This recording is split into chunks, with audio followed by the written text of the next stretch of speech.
some important determiners, tense and আজি কেইটামান ডিটাৰমিনাৰ্ছৰ আলোচনা কৰিম যেহেতু পৰীক্ষা চলি আছে আৰু কিছুমান ডিষ্ট্ৰিক্টত আহি গৈছে প্ৰথম মই ডিটাৰমিনাৰ্ছটো লৈছোঁ কি a busy person has time to waste ব্যস্ত মানুহে কি নকৰে অভাৱত সময় নকটায় ইয়াতে আমাৰ অপশ্যনকেইটা আছে লিটল এলিটল আৰু দা লিটল ইয়াতে আমাৰ কি আহিব লিটল এলিটল দা লিটলৰ ক্ষেত্ৰত আমাৰ নিয়মটো কি আছিলে কাউণ্টেবল আৰু আনকাউণ্টেবল আছিল আনকাউণ্টেবল ক্ষেত্ৰত যেতিয়া একেবাৰে নথকা বুজায় বা একেবাৰে নোহোৱা বুজায় তেতিয়াহ'লে আমি কি ব্যৱহাৰ কৰোঁ লিটল ব্যৱহাৰ কৰোঁ অলপ থাকিলে এলিটল আৰু গোটেইখিনি বুজালে কি ব্যৱহাৰ কৰিব লাগিব দা লিটল ব্যৱহাৰ কৰিব লাগিব যিহেতু ইয়াতে বাক্যটো কৈছে কি ব্যস্ত মানুহে অভাৱত সময় নকটায় গতিকে ইয়াতে আমাৰ অপশ্যন কি আহিব লিটল আহিব ব্যস্ত মানুহে অভাৱত সময় নকটায় এই busy person has little time to watch একেবাৰে নকটায় নাম্বাৰ 2 টো দিয়া আছে আমাৰ our principal is a man of these words option number আছে ফিউ এ ফিউ আৰু দা ফিউ ইয়াতে আমাৰ কি আহিব বাক্যটো আমি বুজি ল'ব লাগিব আমাৰ প্ৰিন্সিপালজনে প্ৰায় কথা নকয় ইয়াতে আমাক কি কৈছে এইটো সেই নিয়মটো একে কাউণ্টেবল নামৰ ক্ষেত্ৰত যদি একেবাৰে নথকা বা একেবাৰে নোহোৱা হৈ যায় তেতিয়াহ'লে আমি ফিউ ব্যৱহাৰ কৰোঁ অলপ থাকিলে এ ফিউ আৰু যিমানখিনি থাকিব লাগিছে গোটেইখিনি থাকিলে ব্যৱহাৰ কৰিব লাগিব দা ফিউ গতিকে ইয়াতে আমাৰ প্ৰিন্সিপালজনে একেবাৰে কথা নকয় বুলি কৈছে আমাৰ আহিব এনচাৰটো ফিউ আমাৰ principal is a man of few words number 3 I can not give you these money option number আছে আমাৰ এনি ইয়াতে আমি চাব লাগিব পজিটিভ আৰু নিগেটিভ নিগেটিভ বাক্যৰ ক্ষেত্ৰত আমি এনি ব্যৱহাৰ কৰাৰ পজিটিভ বাক্যৰ ক্ষেত্ৰত আমি চাম ব্যৱহাৰ কৰোঁ যেহেতু এইটো নিগেটিভ বাক্য আছে I can not give you কি হ'ব any money option number 4 number can you help me dash money কি বিচাৰিছে অকণমান পইচা হেল্প বিচাৰিছে অলপ পইচা বিচাৰিব গতিকে একেবাৰে নথকা বুজালে লিটল আহিল হয় অলপ বিচৰাৰ কাৰণে কি আহিব এলটো আহিব আৰু গোটেইখিনিটো বিচৰা নাই হেল্প অলপ বিচাৰিছে অলপ বিচৰাৰ কাৰণে কি আহিব এ লিটল অলপ আগতে মই নিয়মটো অকণ কৈ দিছোঁ অলপ বুজালে হ'ব এ লিটল নেক্সট আছে 5 নম্বৰটো we found the house without dash difficulty ইয়াতে অপশ্যন নম্বৰ আছে মাছ আৰু মেনি আমি মাছ মেনি ক্ষেত্ৰতো আমি চাব লাগিব কাউণ্টেবল আৰু আনকাউণ্টেবল যিহেতু আমাৰ ডিফিকাল্টি উইথাউট ডিফিকাল্টি এইটো আনকাউণ্টেবল হৈ আছে আনকাউণ্টেবল ক্ষেত্ৰত আমি ব্যৱহাৰ কৰিম মাছ ডিফিকাল্টি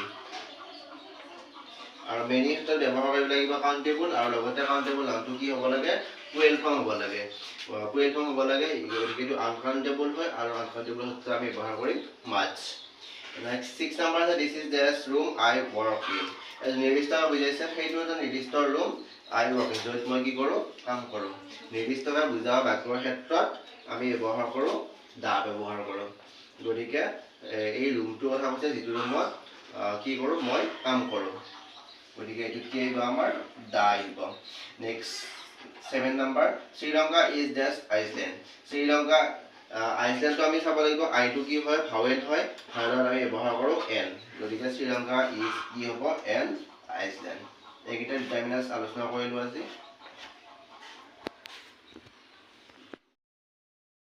এইবাৰ আহিছোঁ টেন্স কেইটামান লৈ যেহেতু পৰীক্ষাৰ ইম্পৰ্টেণ্ট আহি আছে টেন্সৰ কাৰণে উই লিভ হিয়াৰ চিন্স 2000 এইটো আমি চাব লাগিব কোন টেন্সত আছে সিন্স থাকিলে কোন টেন্স থাকে প্ৰেজেন্ট পাৰফেক্ট কন্টিনিউয়াস আৰু প্ৰেজেন্ট পাৰফেক্ট ফৰ্মেশন হৈছে কি সাবজেক্ট প্লাস হ্যাভ বিন বা হ্যাজ বিন ভাৰ্বৰ লগত কি লাগিব আইএনজি লাগিব আৰু অবজেক্ট লাগিব যেহেতু আমাক আইএনজি লাগে এইটো এনসাৰটো একদম নহব এইটো হ্যাভ বিন এইটো আইএনজি আছে আৰু এইটো হ্যাভ বিন আইএনজি আছে এইটো চাব লাগিব এটা উইল লগত হ্যাজ আহিব নে হ্যাভ আহিব উইল লগত আহে কি আমাৰ হ্যাভ আহে সো এই দুই নম্বৰ অপচনটো নহব আনসাৰ হ'ব কি have been living we have been living আমাৰ ৰাইট আনসাৰটো হ'ব অপচন নম্বৰ 3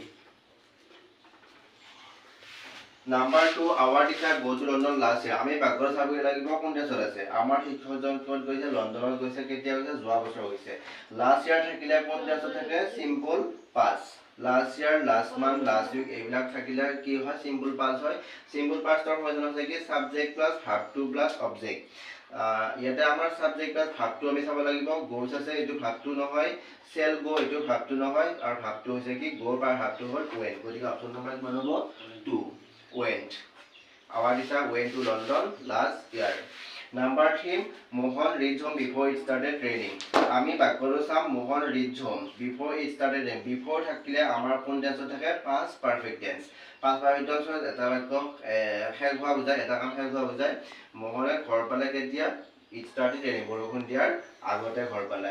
যিহেতু মোহনে ঘৰ পোৱাৰ কামটো শেষ হৈছে, পাষ্ট পাৰফেক্ট হ'ব। পাষ্ট পাৰফেক্ট থাকিলে আমাৰ সোমাইছে নহয় subject plus head plus verb 3। এইটো হেড 3 যিটো ভাৰ্ব 1 আছে ৰিচটো, গতিকে এইটো এনচাৰ কাৰেক্ট নহয়। আৰু ৱাজ ৰিচ এইটোতো একেবাৰে নহয়, এইটো ৱাজৰ পাষ্ট কণ্টিনিউৱাছ আৰু ৰিচটো ING নাহে, এইটো ভুল হৈ আছে। গতিকে আমাৰ অপশ্যন নম্বৰ কিমান হ'ব? Two had reach. Had reach মানে হ'ল কি subject plus verb had plus verb 3। এনচাৰটো আহিব এতিয়া Mohan had reach home. Number 4, the earth move round the sun. Round the sun এইটো আছে আমাৰ কি চিম্পল প্ৰেজেণ্ট, এইটো চিৰসত্য বাক্য। চিৰসত্য বাক্য থাকিলে আমাৰ এছ বা ইয়েছ বহাব লাগে। গতিকে এইটো মুভহে হৈ আছে, এইটো নহ'ব। মুভ ইয়েছ, এইটো হ'ব আমাৰ right answer moves. Next, he walk across the road when a scooter him. ইয়াতেও আমি চাব লাগিব হুৱেন, দুটা বাক্য একেলগে কি থকা বুজাব? চলি থকা বুজায়। দুটা বাক্য একেলগে চলি থাকিলে বুজায় পাষ্ট কণ্টিনিউৱাছ। আৰু পাষ্ট কণ্টিনিউৱাছৰ ফৰ্মেশ্যন হৈছে কি ছাবজেক্ট প্লাছ ৱাজ আৰু ৱেৰ লগত ভাৰ্বত কি লাগিব? ING লাগিব। এতিয়া আমাৰ ভাৰ্বত ING পৰে চাম, এইটো ৱাজ ৱাকিং আছে, এইটো ৱাজ ৱাক, এইটো একেবাৰে নহয়। আৰু ইজ ৱাকিং আছে, এইটো ING আছে, এইটো ING আছে, এই দুটাৰ ভিতৰত কোনোবা এটা কাৰেক্ট হ'ব। এইটো আছে ইজ ৱাকিং মানে প্ৰেজেণ্ট কণ্টিনিউৱাছ, আৰু এইটো ৱাজ ৱাকিং হৈছে এইটো পাষ্ট কণ্টিনিউৱাছ। যিহেতু বাক্যটো পাষ্ট কণ্টিনিউৱাছ আছে, হুৱেন আছে, গতিকে আমাৰ অপশ্যন নম্বৰ হ'ব ৱাজ ৱাকিং। এবাৰ ছয়টা ভোকেবুলাৰী, এইটো কমন ভোকেবুলাৰী। প্ৰথমটো আছে কি ভোকেবুলাৰী মানে কি দুটা বাক্যটো অৰ্থ দুটা থাকে আৰু দুটাৰ এটা কি হয় ৰাইট এনচাৰ হয়। অৰ্থকেইটা বেলেগ বেলেগ হয়, কিন্তু উচ্চাৰণবিলাক প্ৰায় একে হয়। আমি বাক্যটো চাই পেলাই আমি অৰ্থটো বুজি ল'ব লাগিব। প্ৰথমটো আছে কি হিজ হেণ্ডৰাইটিং ইজ ডেছ। আমাৰ অপশ্যন নম্বৰ আছে ইলিজিবল আৰু ইলিজিবল। এইটো ইলিজিবল মানে কি হৈছে এটা অস্পষ্ট আৰু এটা হ'ল যোগ্যতা। এইটো হাতৰ আখৰটো কি হ'ব? যোগ্যতা হ'ব জানো? যোগ্যতা নহয়, গতিকে এইটো কি হ'ব? এলিজিবল হ'ব। His handwriting is eligible, option number ফাৰ্ষ্টটো। আৰু কেতিয়াবা এনেকুৱা আহে হিজ মাৰ্ক লছ এলিজিবল, তেনেকুৱা আহে, গতিকে সেইটো লিখিব লাগিব হাতৰ আখৰ বেয়াৰ কাৰণে এই মাৰ্কছটো হেৰুৱাইছে, তেনেকুৱা আহিব। নেক্সট আছে কি নবডি লাইক ইয়ৰ ডেছ বিহেভিয়াৰ, মানে কোনে ভাল নাপায়, তেনেকুৱা ধৰণৰ ভাল নাপায়, চাইল্ড ডিছবিলাকক ভাল নাপায়। চাইল্ড লাইক মানে হ'ল শিশুৰ ভাল লগা স্বভাৱ, আৰু চাইল্ড ডিছ মানে হ'ল শিশুৰ দুষ্ট স্বভাৱটো। গতিকে দুষ্ট স্বভাৱক কোনেও কি ভাল নাপায়? নবডি লাইক, কোনেও ভাল নাপায়। এইটো অপশ্যন নম্বৰ হ'ব কি চাইল্ড ডিছ।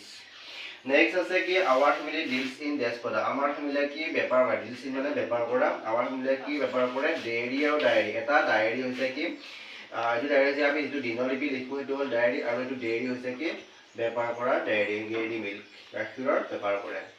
নেক্সট আছে দ্য টাইগাৰ ইজ বেছ প্লে এণ্ড প্ৰে। এইটো প্ৰে মানে প্ৰাৰ্থনা কৰা, টাইগাৰ যিহেতু এইটো প্ৰে প্ৰাৰ্থনা কৰা নহয়, গতিকে এইটো কি হ'ব? প্ৰে মানে হ'ল চিকাৰ কৰা। টাইগাৰটোৱে কি কৰে? চিকাৰ কৰে, মাংস চিকাৰ কৰে। Prey, PREY। নেক্সট আছে several got these in the river during the storm. মানে ড্ৰন আৰু চেংকৰ ডিফাৰেণ্ট অৰ্থটো হৈছে কি জীৱ থকা বস্তু ডুব যোৱা আৰু জল থকা বস্তু ডুব যোৱা। ড্ৰন মানে হৈছে কি জলত থকা বস্তু ডুব যোৱা, আৰু চেং মানে হৈছে কি জীৱ থকা বস্তু ডুব যোৱা। গতিকে এইটো বস্তু হ'ল জড় বস্তু, গতিকে বস্তুৰ ক্ষেত্ৰত কি আহিব?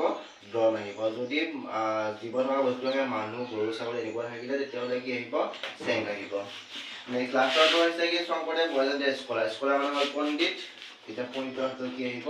ইমিনেণ্ট, বিদগ্ধ পণ্ডিত। নটিছ এজন শংকৰদেৱ এজন কি আছিল? বিদগ্ধ পণ্ডিত। অপশ্যন নম্বৰ কি হ'ব? ইমিনেণ্ট, ই থকাটো হ'ব। আৰু আই মানে হ'ল আসন্ন।